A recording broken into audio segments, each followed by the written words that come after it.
ऊर्जा जिसने समग्र संसार और सूर्य चंद्रमा का निर्माण किया, जिस महाऊर्जा ने इस भूलोक में प्राण वायु का संचार किया, पेड़ पौधों से लेकर हर वो प्राकृतिक वस्तु जो ब्रह्मांड की महाऊर्जा से निर्मित हुई है। शरीर का हर एक कण भी ब्रह्मांड की महाऊर्जा से निर्मित हुई है। क्वांटम फिजिक्स को जब आप गहराई से अध्ययन करोगे तो आपको ऊर्जा का वो ज्ञान मिलेगा जिससे आप अध्यात्म पर पूरी तरह से विश्वास करने लगोगे। कभी अगर आपको समय मिले तो हर एक छोटी और बड़ी चीज को अकेले गहराई से देखना। जब आप गहराई में उतरोगे तो आपको अंदर से ये महसूस ना हो तो बोलना कि आप ही वही घास के तिनके हो जो मैदान पर मौजूद है, आप ही वही पेड़ के पत्ते हो, आप ही सूर्य और चंद्रमा से लेकर धूल का एक छोटा कण भी हो। एक ऐसी अनजान महाशक्ति जो हर एक कण में वास करती है। आपका और मेरा मन इस भौतिक जगत में लिप्त हो गया है। अस्थायी चीजों ने हमें विकलांग बना दिया है। हम वो सत्य देख नहीं पा रहे हैं जो हमारे सामने मौजूद है। अस्थायीपन का एक महाअंधकार। सत्य को अगर पहचानना है और परम वास्तविकता को अगर जानना है तो हमें जागृत होना पड़ेगा।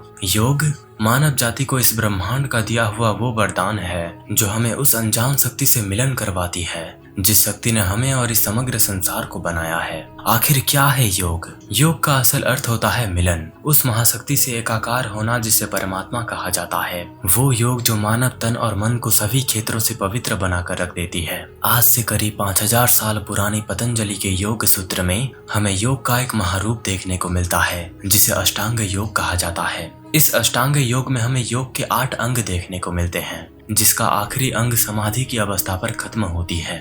समाधि, इसका अर्थ है मिलन। इस अवस्था में केवल जागरूकता रह जाती है जो अंत में वो भी अनंत में विलीन होकर इस समग्र ब्रह्मांड की शून्यता में एकाकार हो जाती है। ये अमर ज्ञान आपकी सोच को हमेशा के लिए बदल कर रख देगा। मेरा एक ही लक्ष्य है, आपको कैसे जागृत बनाऊं, कैसे ये सचेत करूं कि इस संसार में कुछ भी मायने नहीं रखता।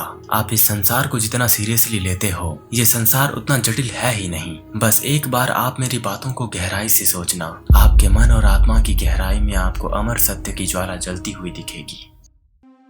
एक गहरी बात लिखी हुई थी पतंजलि के योग सूत्र में, योगश्चित्तवृत्ति निरोधः। जब मानव मन वास्तव में शांत हो जाता है तो दृष्टा प्रकट हो जाता है। ये दृष्टा आखिर है कौन? ये हमारे सोच और समझ के परे है, क्योंकि दृष्टा एक एहसास करने वाली चीज है।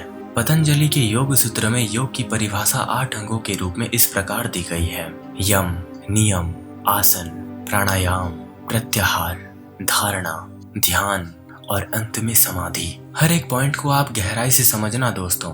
मैं अब इस 8 योग के अंगों को एक एक करके समझाने जा रहा हूँ। अष्टांग योग का पहला अंग है यम।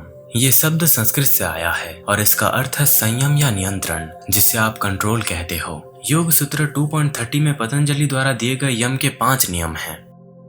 रूल नंबर 1, अहिंसा।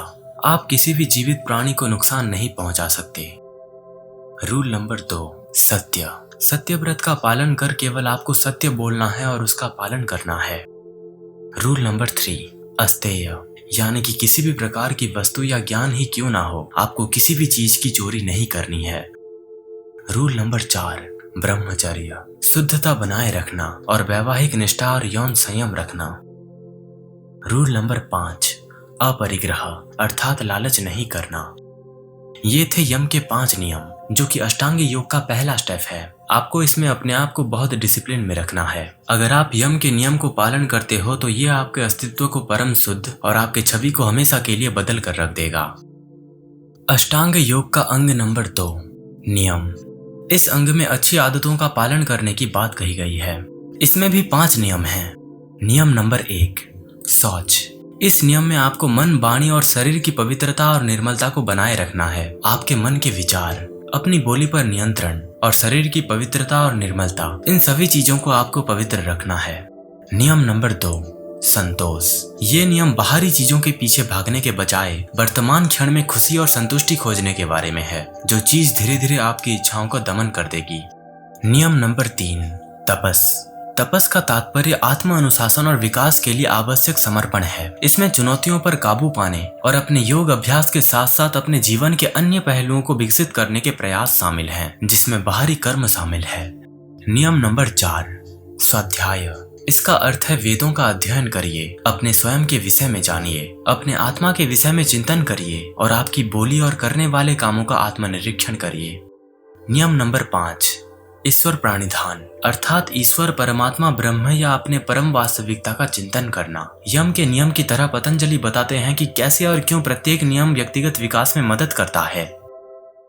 अष्टांग योग का अंग नंबर 3 आसन।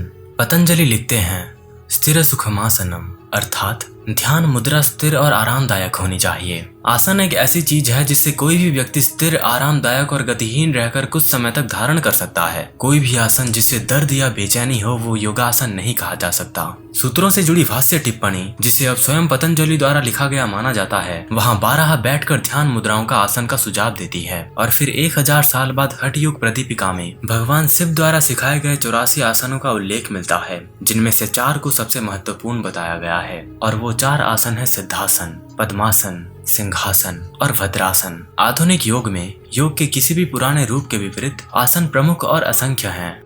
अष्टांग योग का अंग नंबर 4 प्राणायाम। प्राणायाम सांस का नियंत्रण है, जो संस्कृत के शब्द प्राण और आयाम से लिया गया है। सांस लेने, छोड़ने और रोकने की ये पवित्र माला शरीर के महाप्राण ऊर्जा को ब्रह्मांडिक महाशक्ति प्रदान करती है। सांस लेकर उसको रखना, फिर उसे छोड़ना, फिर गहरी सांस और छोटी सांस लेना और फिर उसे धीरे धीरे छोड़ना, ये शरीर और मन पर एक अलग ही प्रकार का प्रभाव डालती है।